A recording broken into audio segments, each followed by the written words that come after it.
This is Putney Bridge. Over 40,000 people cross it every day, making it one of the busiest bridges in southwest London. Most days are as normal as ever, but on the 5th of May 2017, this bridge was the scene of a very strange crime that has become sort of a one-of-a-kind case for various different reasons. Let me explain.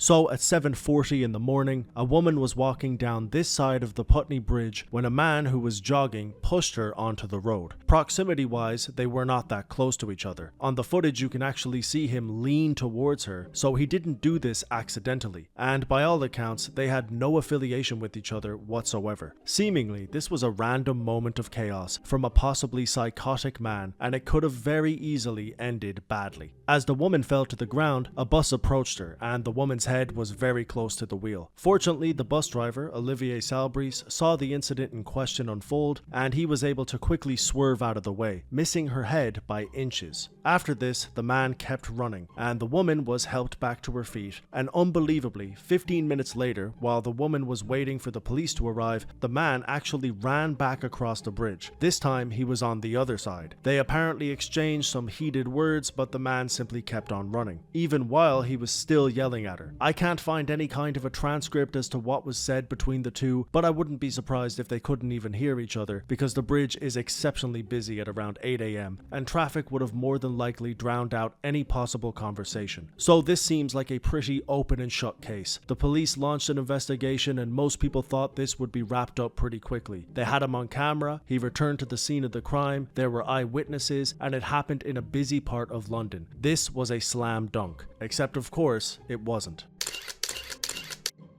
Police interviewed 50 different people. They even arrested an American banker who lived around the area at the time, but much like a lot of American bankers, he was in America. The internet could not fathom it. Reddit posts were plentiful, getting thousands of upvotes, and yet absolutely nothing. How? The police were going to charge him with assault, but people thought there was a real case for attempted murder, and if that bus driver didn't have his wits about him, we'd be looking at a full-blown killer. Would he have gotten away with it then? Who knows? What we do know is that the Putney pusher is still very much so out there, and despite national headlines and news stories, he was never caught. They even made a play about it in 2024 called Once Upon a Bridge, but this didn't lead to any new revelations, and the case remains cold. Maybe the person who did it is subscribed to this channel. If that's the case, then simply leave a comment saying that you did it and I'll come arrest you. But until then, we are simply in the dark, and if there's one takeaway from this video, it's to never cross a bridge ever again for the rest of your life.